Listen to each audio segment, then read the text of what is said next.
My name is Savannah Mitchell.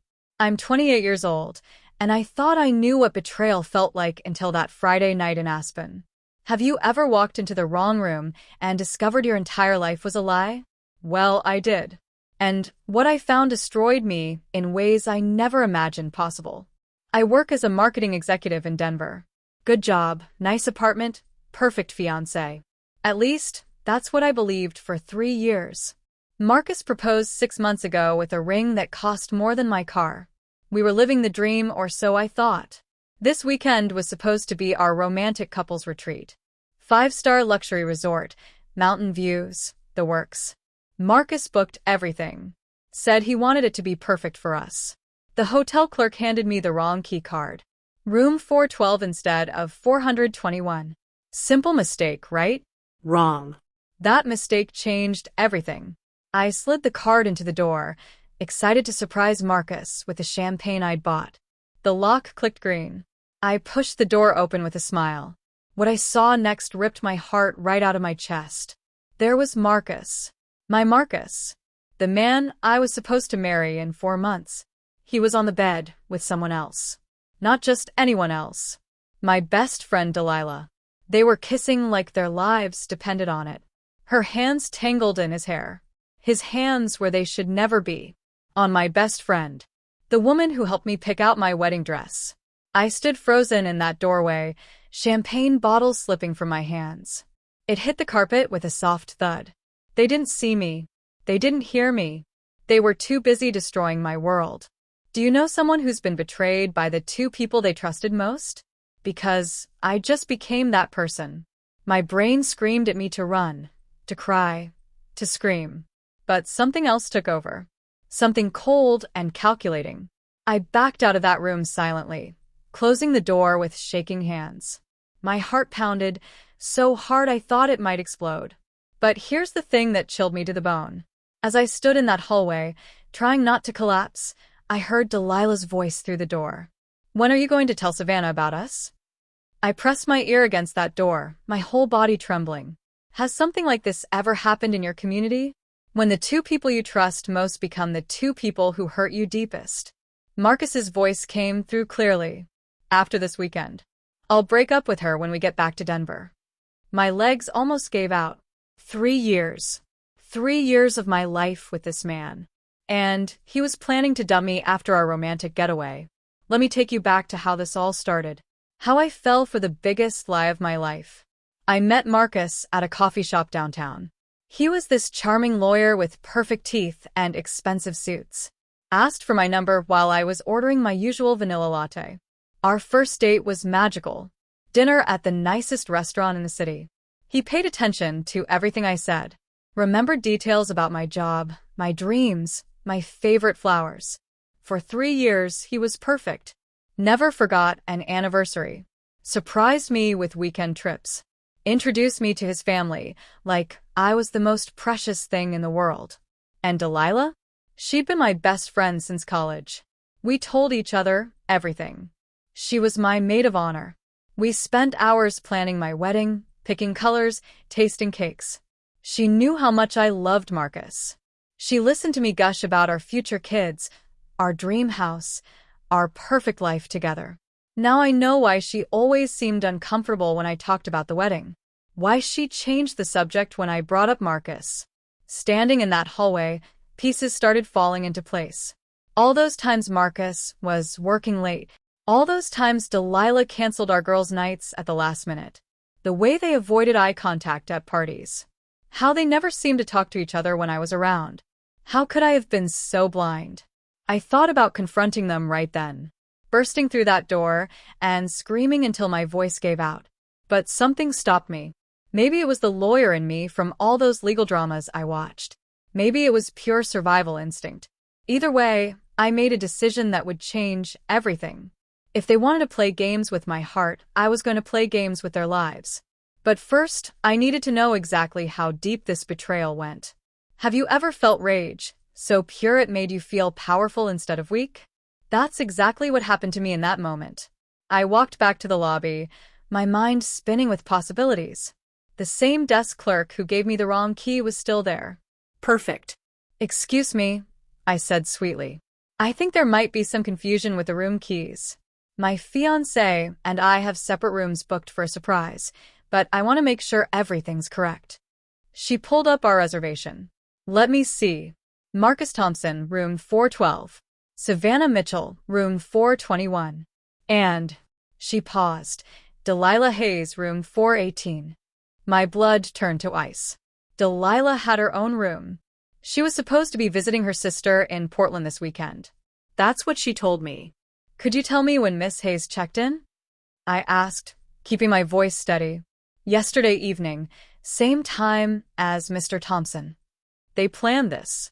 They planned this whole weekend without me knowing. Marcus didn't book a romantic couples retreat. He booked a cheating weekend with my best friend. Do you know what betrayal feels like when it hits you in waves? First the shock, then the pain, then something much more dangerous. Pure, calculated fury. I went to my room and sat on the bed, thinking, planning. Marcus and Delilah thought they were so smart. They thought they had me fooled. But they made one critical mistake. They underestimated me. I pulled out my phone and started making calls. First, to Marcus's ex-girlfriend, Brittany. The one he claimed was crazy and obsessive. Brittany? It's Savannah, Marcus's fiancée. I need to ask you something important about Marcus. It's urgent. What she told me made my stomach turn. Marcus had cheated on her too. With multiple women. He had a pattern. He's probably doing the same thing to you, Brittany said quietly. I'm sorry, Savannah. I tried to warn mutual friends, but nobody believed me. Next, I called Marcus's business partner. Pretended I was planning a surprise party and needed his schedule. Turns out, Marcus hadn't been working late all those nights. His partner had no idea where he'd been. Finally, I did something that would have shocked the old me. I called a private investigator. Asked what it would cost to get evidence of an affair. If you can get photos or recordings, that's your best bet, he said. But be careful. Don't do anything illegal. I hung up and looked at myself in the bathroom mirror. The naive, trusting woman who'd walked into that wrong room was gone. In her place was someone I'd never met before. Someone who was about to make Marcus and Delilah's weekend very interesting. I pulled out the extra key cards I'd gotten from the front desk. 3 rooms. 3 keys. Infinite possibilities for chaos. Phase 1 of my plan was simple. If Marcus wanted to play games, I was going to change the rules. But as I sat there plotting my revenge, I heard voices in the hallway outside my room. Marcus and Delilah were walking past, laughing about something. And what I heard them say made me realize this betrayal was so much worse than I thought. God, I can't believe how easy this has been. Delilah's voice carried through my door. She trusts us completely. Have you ever heard the people you love most talk about you like you're nothing? Like you're just some obstacle in their way? Marcus laughed. 8 months, and she hasn't suspected a thing. Sometimes I think she's too nice for her own good. 8 months. They'd been doing this for 8 months.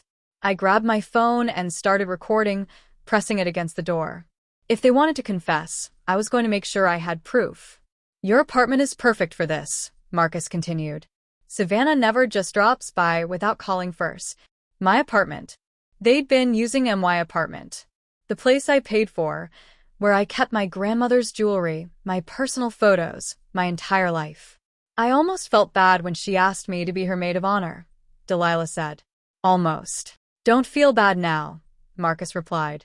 After this weekend, you won't have to pretend anymore. I'll tell her it's not working out, and then we can be together officially. They walked away, their voices fading down the hall. I sat on my bed, shaking with rage. Not just angry anymore. Furious. They'd been laughing at me for 8 months. Using my home. Planning my heartbreak. But you know what hurt most? Delilah saying she almost felt bad. Almost. Like I was barely worth a moment of guilt. I opened my laptop and started digging deeper. Social media, phone records, credit card statements. Marcus had given me access to everything because he trusted me. Big mistake. What I found made me physically sick. Restaurant charges on nights he said he was working. Hotel rooms booked in the city when he claimed to be out of town for business. Jewelry purchases I'd never seen.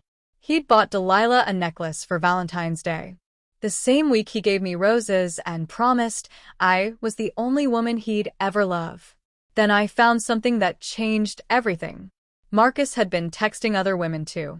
Not just Delilah. Screenshots showed conversations with at least 3 different women over the past year. My loving, faithful fiancé was a serial cheater. But here's what really got me. In one message thread, he called me clingy and said I was good for now but not forever material. Good for now. 3 years of my life, and I was just good for now. I closed the laptop and walked to the window. The mountain view was beautiful, but all I could see was red. They thought I was too nice, too trusting, too stupid to figure out what they were doing. They were about to learn how wrong they were. I picked up the hotel phone and dialed the front desk. Hi, this is Savannah Mitchell in room 421. I need to add someone to my reservation for a surprise. Could you send up some extra champagne and strawberries to room 412? Bill it to my account. Of course, Miss Mitchell. Any special message? I smiled for the first time since this nightmare began. Tell them it's from someone who knows all their secrets. 20 minutes later, I heard shouting from down the hall. The shouting got louder. Doors slamming. Voices raised in panic. Do you know what power feels like? It feels like watching your enemies destroy themselves while you sit back and watch. I cracked my door open just enough to see Marcus pacing the hallway, phone pressed to his ear. His perfect hair was messy, his face red with stress. No, Mom. I can't talk right now. Something's wrong. Someone sent champagne to my room with a weird message. He hung up and knocked on Delilah's door. When she opened it, her face was pale. This isn't coincidence, Marcus said. Someone knows. Maybe it's just hotel service, Delilah whispered. You're being paranoid. The message said they know our secrets, Delilah. Our secrets. I pulled out my phone and called the front desk again. Hi, could you please deliver a message to room 418? Tell Miss Hayes that her sister called looking for her. Something about Portland. Within minutes, Delilah was frantically calling someone. I could hear her through the walls. Sarah? Did you call looking for me? No? Are you sure? She hung up and immediately called Marcus. Someone knows I lied about Portland. Someone knows I'm here. Phase 1 was working perfectly, but I was just getting started. I'd already sent anonymous emails to Marcus's law firm, asking if he was really working all those late nights. Sent from a fake account, of course. Then I called his mother, pretending to be a hotel concierge. Mrs. Thompson? I'm calling from the Aspen Grand Resort. Your son asked me to confirm his reservation details for his romantic weekend with his fiancée. However, we have him listed with a different woman. A Miss Hayes? Should I change the reservation? I hung up before she could respond. Marcus's phone rang immediately. His mother's ringtone. Hi, Mom, what? No. I'm here with Savannah. What do you mean the hotel called about Delilah? I watched through my cracked door as his face went white. Mom, I can explain. No, don't call Savannah. Mom, please. She'd hung up on him. Perfect. But then something unexpected happened. Something that made my blood run cold and my heart race with a different kind of fear. Marcus knocked on my door. Savannah? Baby, are you in there? We need to talk. I quickly hid my phone and laptop, smoothed my hair, and opened the door with my best confused expression. Marcus. I thought you were settling in. Is everything okay? You look upset. He searched my face like he was looking for lies. Have you talked to anyone today? Anyone at all? Just you and the front desk when I checked in. Why? Someone's playing games with us, Savannah. Someone sent champagne to my room with a threatening message. I made my eyes wide with concern. That's terrible. Who would do something like that? I don't know, but... He paused, studying me again. My mom called. She said the hotel contacted her about my reservation. Said I was here with someone named Delilah instead of you. Delilah? That's weird. Isn't she visiting her sister this weekend? Marcus's jaw tightened. He was trapped and he knew it. But then he did something that shocked me. Something that proved he was even more dangerous than I thought. He smiled. That same charming smile that made me fall in love with him 3 years ago. You're right, baby. Someone's just trying to cause trouble. Probably a jealous client from work. He pulled me into his arms. I'm sorry this is ruining our romantic weekend. He was lying to my face, holding me while planning to break up with me, comforting me while cheating on me down the hall. But as he held me, I felt something that made my stomach drop. His phone buzzed with a text message. The screen lit up where I could see it. It was from Delilah. She knows. We need to leave. Now. Marcus felt me tense in his arms. He pulled back and looked at his phone. Our eyes met. And in that moment, we both knew. The games were over. The real war was about to begin. Have you ever been caught red-handed and had to pretend everything was normal? That's exactly where Marcus found himself. I watched his face change as he read Delilah's text. The color drained from his cheeks. His hands started shaking. Who's texting you? I asked innocently, knowing exactly what that message said. Just work stuff, he lied, shoving his phone in his pocket. Listen, maybe we should head down to dinner early tonight. He was trying to get me away from the rooms. Away from Delilah. Smart move, but not smart enough. Actually, I'm not feeling great, I said, touching my forehead. I think I need to rest. You go ahead without me. Panic flashed in his eyes. No. I'll stay with you. Take care of you. Marcus, really. Go eat. I'll just order room service and sleep. He couldn't argue without looking suspicious. Okay, baby. Feel better. I love you. Those 3 words made me sick. How easily they rolled off his tongue. The moment he left, I grabbed my phone. Time for phase 2. I called Brittany, Marcus's ex, back. Remember what you told me about Marcus cheating? How would you feel about a little payback? What do you have in mind? She asked. Are you free this weekend? I'll pay for your gas to drive up to Aspen. 2 hours later, Brittany texted me from the hotel lobby. Marcus was in the restaurant, probably trying to figure out his next move. Delilah was hiding in her room, scared out of her mind. Neither of them knew what was coming. I sent Brittany up to the restaurant with simple instructions. Act surprised to see Marcus, be friendly, and see how he reacts. Within 10 minutes, my phone buzzed with updates. He looks like he's seen a ghost, Brittany texted. Trying to get rid of me, but I'm not leaving. Then the fireworks started. I heard shouting from the elevator area. Marcus's voice, high and panicked. Brittany, you can't be here. This is crazy. I'm here with friends, Marcus. It's a free country. You need to leave. Now. But Brittany wasn't going anywhere. She was enjoying this too much.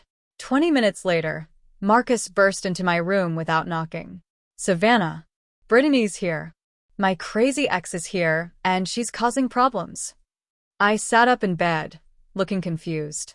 Brittany? How weird. What kind of problems? She's saying things. Lies about our relationship. I need you to help me get rid of her. The desperation in his voice was music to my ears.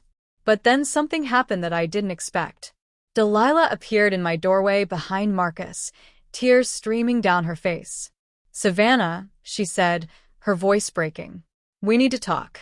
Do you know what it feels like when your whole plan explodes in your face?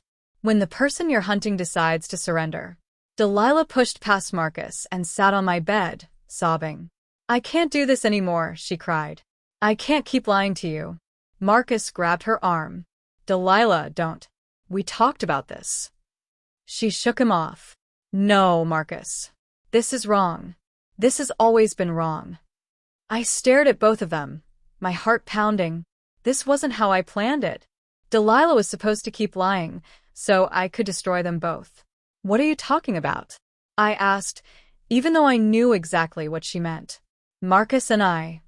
She started, then looked at him. Tell her, Marcus. Tell her the truth. His face went red. Delilah, shut up. You're being dramatic. Dramatic, she screamed. I've been lying to my best friend for 8 months. I've been sleeping with her fiancé in her own apartment. There it was, out in the open. I let my face crumble, let the tears come. Even though I already knew everything, Hearing it said out loud still hurt like hell. 8 months. I whispered. Marcus stepped forward. Savannah, let me explain. 8 months, Marcus? My voice got louder. Our entire engagement. It's not what you think. I stood up, letting all my real rage show. Then what is it? Because it sounds like you've been screwing my best friend behind my back while planning our wedding. Delilah was crying harder now. I'm sorry, Savannah. I'm so sorry. I never meant for it to happen. But it did happen. I yelled. In my home. In my bed. Not in your bed, Marcus said quickly. Never in your bed. Oh, that makes it better? I threw a pillow at him. You have been lying to me every single day for 8 months. But here's where things got interesting. Where my plan took a turn I never saw coming. There's more, Delilah sobbed. Marcus, tell her about the others. Marcus's face went white. There are no others. Yes, there are. Tell her about Jessica from your office. Tell her about that waitress from downtown. My mouth dropped open. Not because I didn't know. I'd seen the texts. But because Delilah knew too. You knew about the other women? Asked her. She nodded, wiping her nose. He promised he'd stop. Said I was the only one who mattered. Marcus was trapped. Caught by both of us. This is insane, he said. You're both being crazy. Wrong thing to say. Delilah and I looked at each other. For the first time in months, we were on the same side. Crazy, I said softly. Did he just call us crazy? Delilah asked. Marcus realized his mistake, but it was too late. I walked to my laptop and opened it up. You want to see crazy, Marcus? Let me show you what crazy looks like. But as I pulled up all the evidence I'd gathered, someone knocked on my door. Hard, official knocking. Hotel security. We need to speak with everyone in this room. Have you ever had the police show up at the worst possible moment? When you're about to destroy someone's life and suddenly you might be the one in trouble. I opened the door to find 2 security guards and a police officer. We've received several noise complaints and reports of harassment, the officer said. Mind if we come in? My heart sank. Someone had called the cops on us.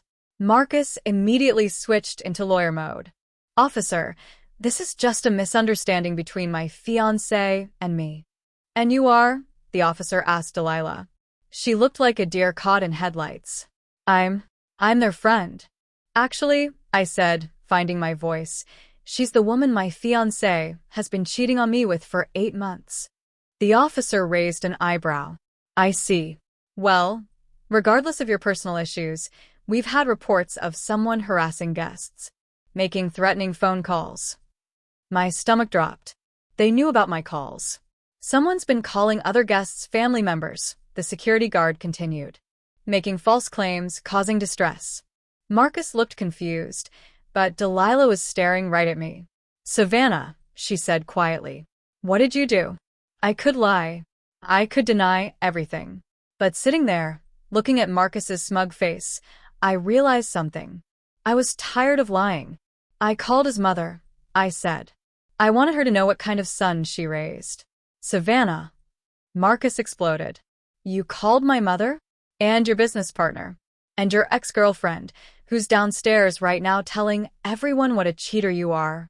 The officer stepped forward. Ma'am, harassment is a serious charge. But cheating isn't? I shot back.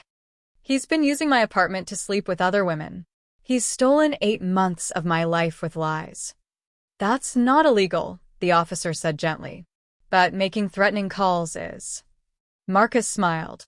Actually smiled. Officer, I want to press charges. She's been stalking me and my friend here. Friend. He called Delilah his friend. Even after everything, he was still lying. But then Delilah did something that shocked everyone. No, she said, standing up. I'm not his friend. I'm the other woman. And if anyone should press charges, it's Savannah. She pulled out her phone. Marcus has been blackmailing me, threatening to show my boss photos if I didn't keep sleeping with him. Marcus's face went from smug to terrified in seconds. That's not true, he stammered. Show them your phone, Marcus, Delilah challenged. Show them the photos you took without my permission.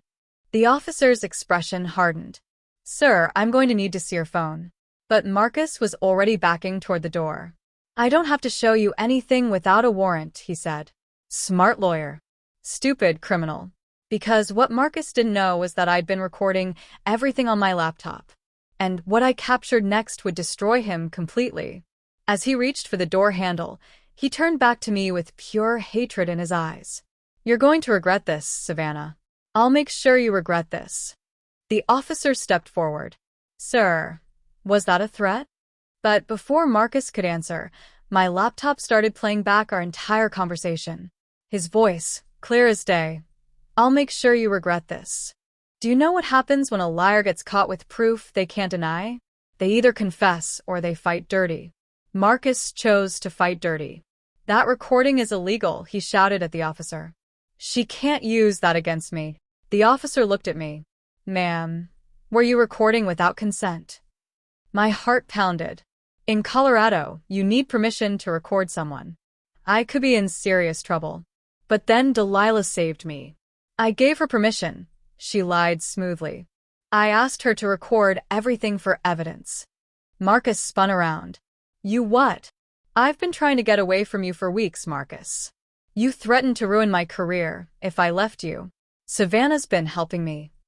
It was a beautiful lie, and the officer was buying it. So let me understand, the officer said. Mr. Thompson, you've been having an affair with Miss Hayes and threatening her to continue the relationship? No. This is insane. But the recording kept playing. Marcus's own voice describing his other affairs. His plan to break up with me after the weekend. I think we need to continue this conversation at the station, the officer said. That's when Marcus lost it completely. This is all Savannah's fault, he screamed. She's psychotic. She called my mother. She brought my ex-girlfriend here to embarrass me. Your ex-girlfriend is here? The officer asked. She made Brittany come here to hurt me. I felt sick. Marcus was throwing me under the bus, and it might actually work. But then something amazing happened. Brittany walked into the room. Did someone say my name? She asked sweetly. Marcus pointed at her. Officer, that woman is stalking me.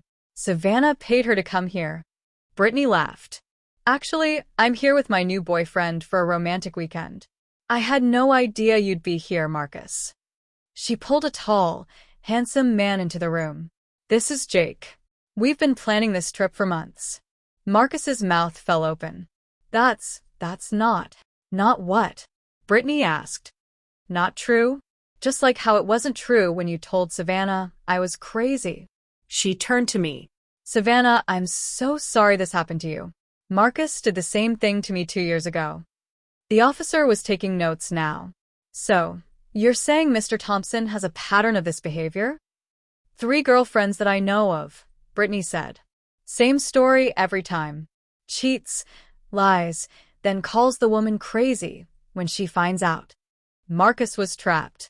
Completely trapped. But then he played his final card. Fine, he said, pulling out his phone. You want to see everything? Here. He started scrolling through photos. Savannah, you want to know the truth? I have pictures of you too. From when we lived together. My blood turned to ice.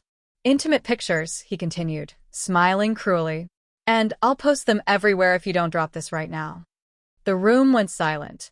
That's when I realized Marcus wasn't just a cheater. He was a predator. And I was about to find out just how dangerous he really was. Because as I stared at his phone, I saw something that made my heart stop. He had photos of other women too. Lots of them. Women who probably had no idea those pictures existed. Officer, I said quietly, I think you need to see his phone after all. Have you ever watched someone's entire world crumble in real time? When all their lies catch up with them at once. The officer reached for Marcus's phone, but Marcus jerked it away. I know my rights, he said. You can't take my property without a warrant. Actually, the officer replied calmly, if there's evidence of potential crimes involving intimate images without consent, I can seize that device. Marcus's face went white. There are no crimes here. Then you won't mind showing us, Delilah said. She was braver now, standing up to him. Actually, I will mind, Marcus snapped. This is harassment. I'm the victim here. That's when I made a decision that changed everything. Officer, I said, I want to press charges. Not for cheating but for blackmail. And I think other women need to know what he's done. Marcus laughed bitterly. Good luck proving that. But I wasn't done. I have 8 months of financial records showing Marcus using my credit cards for hotel rooms. Without my permission. His laughter stopped. I have screenshots of him admitting to affairs with multiple women. I have evidence of him lying to his employer about his whereabouts. The officer was writing everything down. And I continued, looking straight at Marcus. I have recordings of him threatening both me and Delilah. Those recordings are illegal. Marcus shouted. Not if we consented, Delilah said firmly. Which we did. Another lie, but a good one. Marcus realized he was cornered. Really cornered this time. This is ridiculous, he said, but his voice was shaking. Savannah, we can work this out. We don't need the police involved. Work it out. I stood up, feeling powerful for the first time in months.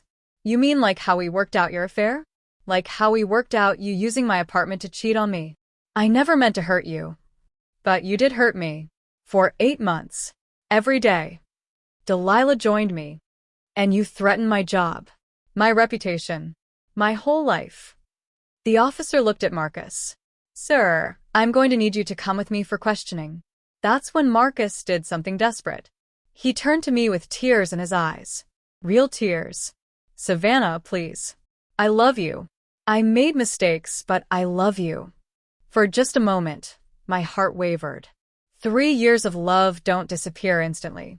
But then I remembered something. Marcus, I said softly, if you loved me, you wouldn't have recordings of our private moments to use against me. His tears stopped. The mask dropped completely. You're right, he said coldly. I don't love you. I never did. You were just convenient. Those words should have destroyed me. Instead, they set me free. Officer, I said, I'm ready to make my statement. But as the officer prepared to escort Marcus out, my phone rang. It was Marcus's mother. And what she told me changed everything I thought I knew about this whole situation. Savannah, honey, I need to warn you about something. About Marcus's father. There's something you need to know about the Thompson family. Have you ever discovered that the person you thought you knew came from a family of monsters? That's exactly what Marcus's mother was about to tell me. Mrs. Thompson, what do you mean? I asked, putting the phone on speaker, so the officer could hear. Marcus's father went to prison 10 years ago, she said, her voice shaking. For blackmailing women with inappropriate photos. Marcus knows this. He learned from his father. The room went dead silent. Marcus's face turned gray. Mom, hang up the phone. No, Marcus. I should have warned Savannah years ago. Your father destroyed so many lives before he got caught. The officer stepped closer to Marcus. Sir, is this true? My father's crimes have nothing to do with me, Marcus said, but his voice cracked. Don't they? His mother continued. Marcus, I found photos on your computer when you lived at home. Photos of girls from high school. I should have turned you in then. My legs felt weak. How many women, Mrs. Thompson? I don't know. But when I heard about Delilah, and then the hotel called about another woman, I realized he's exactly like his father. Marcus lunged for my phone, but the officer grabbed his arm. That's enough, the officer said. You're under arrest for harassment and potential blackmail. As they handcuffed Marcus, he looked at me with pure hatred. This isn't over, Savannah, he hissed. I'll destroy you for this. But you know what? His threats didn't scare me anymore. Actually, Marcus, I said calmly, it is over. Completely over. The officer led him away, and suddenly the room felt lighter. Like a dark cloud had lifted. Delilah collapsed onto the bed, crying with relief. Thank you, she whispered. Thank you for saving me. But I knew the real work was just beginning. How many other women do you think there are? I asked her. She wiped her eyes. I don't know, but we need to find them. And that's when I realized something powerful. This wasn't just about revenge anymore. This was about justice. Do you know what it feels like to turn your worst enemy into your strongest ally? Sometimes the people who hurt us most become the ones who help us heal. 6 hours later, Delilah and I sat in a hotel conference room with 3 other women. Brittany had helped us contact them. Women Marcus had dated, threatened, and blackmailed over the past 5 years. He told me the same thing, said Jessica, a teacher from Denver. Said he'd ruin my career if I told anyone about our relationship. Same here, added Monica, a nurse. He had photos he threatened to send to my boss. Each story was the same. Marcus would charm them, seduce them, then trap them with threats and blackmail. I felt so alone, Jessica continued. Like I was the only one stupid enough to fall for it. You weren't stupid, I said firmly. He's a predator. This is what they do. Delilah nodded. He made me feel special at first, like I was different from all his other women. But we weren't different, Monica said. We were just his victims. That word hung in the air. Victims. Not anymore, I said. Now we're survivors. And we're going to make sure he never does this to anyone else. Brittany pulled out her laptop. I've been documenting everything. Dates, places, witnesses. The police are going to need all of this. For the next 2 hours, we shared our stories. The lies Marcus told. The threats he made. The way he made each of us feel crazy and alone. But sitting together, we weren't crazy or alone anymore. We were powerful. There's something else, Delilah said quietly. Marcus has been stealing money from his law firm, using client funds for personal expenses. Everyone looked at her. How do you know that? I asked. He bragged about it. Said he was too smart to get caught. Brittany started typing. That's federal fraud. He could go to prison for years. Good, Monica said fiercely. He deserves it. As the sun set over the mountains, we made a pact. We would testify against Marcus. We would support each other through the trial. And we would make sure no other woman ever went through what we did. But then Delilah said something that surprised everyone. Savannah, I need to ask you something. Can you ever forgive me? The room went quiet. Everyone was watching me. I looked at my former best friend, the woman who had betrayed me in the worst way possible. Delilah, I said slowly, you were his victim too. We both were. Tears rolled down her face. But I hurt you. I lied to you for months. Yes, you did. And it's going to take time to trust you again. But Marcus was the real enemy, not you. We hugged then, both of us crying. And for the first time in 8 months, I felt like I could breathe again. Have you ever had the chance to completely destroy someone who destroyed you? To watch them lose everything they cared about while the whole world watched? 3 months later, I stood outside the Denver Convention Center, adjusting my dress. Tonight was Marcus's law firm's annual charity gala, the biggest legal event of the year. 500 lawyers, judges, and business leaders. Marcus would be there, out on bail, pretending everything was normal. He had no idea what was coming. Are you ready for this? Delilah asked, joining me outside. I've been ready for months, I replied. The plan was simple. During the dinner speeches, when Marcus was scheduled to present the firm's annual achievements, we were going to present our own speech about sexual predators in the legal profession, with names, dates, and evidence. We walked into the ballroom like we belonged there. Because we did. I'd bought tickets months ago, back when I thought I'd be attending as Marcus's fiancé. Ironic how things work out. Marcus was at table 1, schmoozing with partners and clients. He looked confident, relaxed. That was about to change. Ladies and gentlemen, the host announced, please welcome Marcus Thompson to present this year's achievements. Marcus walked to the podium, smiling and waving. Thank you, he began. This has been an incredible year for our firm. That's when I stood up. Excuse me, I called out, my voice carrying across the silent ballroom. Before Mr. Thompson continues, I think everyone should know about his other achievements. Murmurs rippled through the crowd. Marcus went white. Ma'am, please sit down, the host said. My name is Savannah Mitchell. I was engaged to Marcus Thompson until I discovered he was a sexual predator. Gasps echoed through the room. Marcus gripped the podium. Security, he shouted. But Delilah was already walking toward the stage with a microphone. "My name is Delilah Hayes. I'm here to corroborate Ms. Mitchell's statement." Then Jessica stood up at her table. "I'm Jessica Rodriguez. Marcus Thompson blackmailed me with intimate photos." Monica rose from across the room. "Monica Chen." Same story. One by one, 7 women stood up throughout the ballroom. 7 victims. 7 survivors. All telling the same story. The room erupted in chaos. Security moved toward us, but the crowd was on our side. "Let them speak," someone shouted.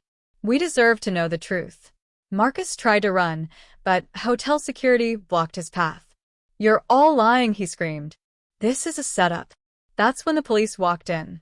"Marcus Thompson," the lead detective announced, "you're under arrest for additional charges of fraud and embezzlement." The crowd watched in stunned silence as they handcuffed him again. But before they led him away, Marcus looked straight at me. "You think you've won?" he snarled. "I'll appeal everything. I'll be back." I walked up to him, looked him in the eyes, and smiled. "No, Marcus. You're done. And everyone knows it." As they dragged him away, the ballroom erupted in applause. Not for Marcus. For us. For the women who refused to stay silent. Do you know what healing looks like? It doesn't happen overnight, but it happens in small, powerful moments when you realize you're stronger than you ever imagined. 6 months after the gala, I sat in my new apartment overlooking downtown Denver. My old place held too many memories. Marcus's presence was in every room, every corner. So I moved. Fresh start. Clean slate. My phone buzzed with a text from Delilah. "Coffee tomorrow? I have news." We'd been rebuilding our friendship slowly. Trust takes time to repair, but we were getting there. The doorbell rang. I opened it to find a delivery man with flowers. "For Savannah Mitchell?" I took the arrangement, confused. The card read, "Thank you for giving me the courage to leave my abuser. A grateful survivor." This happened weekly now. Letters, flowers, messages from women who'd heard our story. Women who found the strength to leave toxic relationships because they saw us do it. Marcus was sentenced to 8 years in federal prison. Fraud, blackmail, harassment, and possession of illegal images. His law license was permanently revoked. His assets were seized to pay restitution to his victims. Everything he'd built was gone. And surprisingly, I felt no joy in his downfall. Just relief. Relief that he couldn't hurt anyone else. My phone rang. "Savannah? This is Detective Martinez. We have an update on the Thompson case." "What kind of update?" 3 more women have come forward. From other states. Looks like Marcus's pattern goes back to college. More victims. More women who'd been afraid to speak up until they saw us do it. "Are they pressing charges?" I asked. "All 3. Your testimony gave them hope." After I hung up, I looked around my bright, peaceful apartment. No photos of Marcus. No memories of lies. Just my life. My real life. I'd started a nonprofit organization called Second Chances. We helped women escape abusive relationships and rebuild their lives.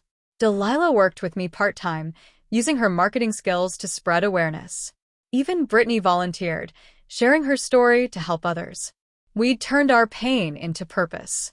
But that evening, as I prepared dinner, someone knocked on my door.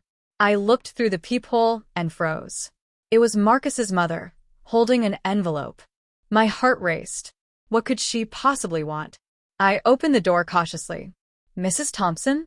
She looked older, tired.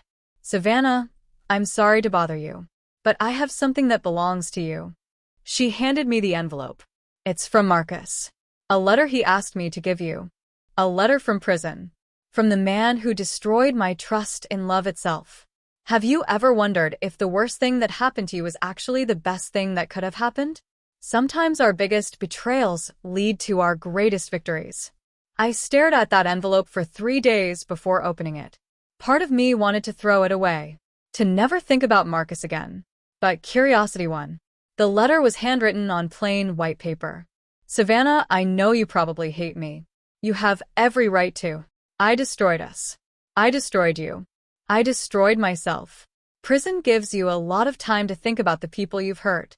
I think about you every day.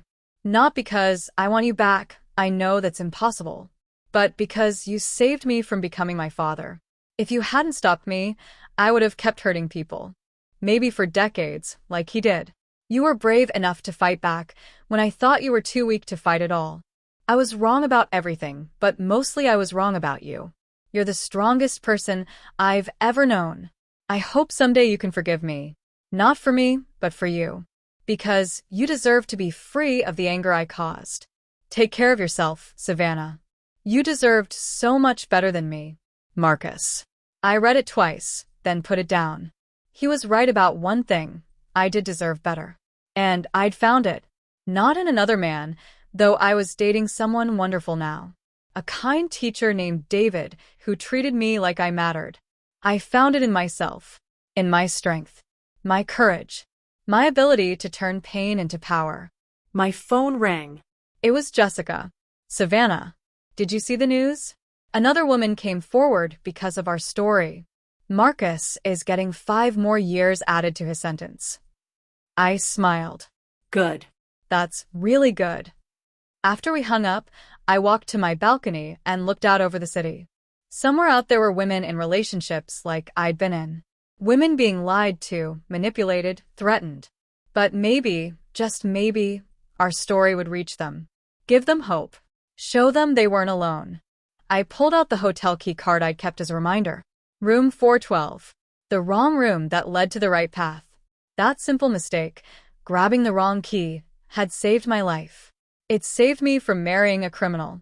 From wasting more years with a man who would have destroyed me slowly, quietly, completely. Sometimes the worst moments reveal the truth we need to see. I took Marcus's letter and tore it into small pieces, letting them flutter away in the evening breeze. Forgiveness isn't about the person who hurt you. It's about freeing yourself from their power over you. And as I watched those pieces disappear into the Denver sky, I realized something beautiful. Marcus Thompson no longer existed in my world. I had completely, finally, totally won. But the real victory wasn't destroying him. It was becoming the woman who could never be destroyed again. The woman who swapped hotel room keys and discovered her own strength. That woman was unstoppable. And she was me.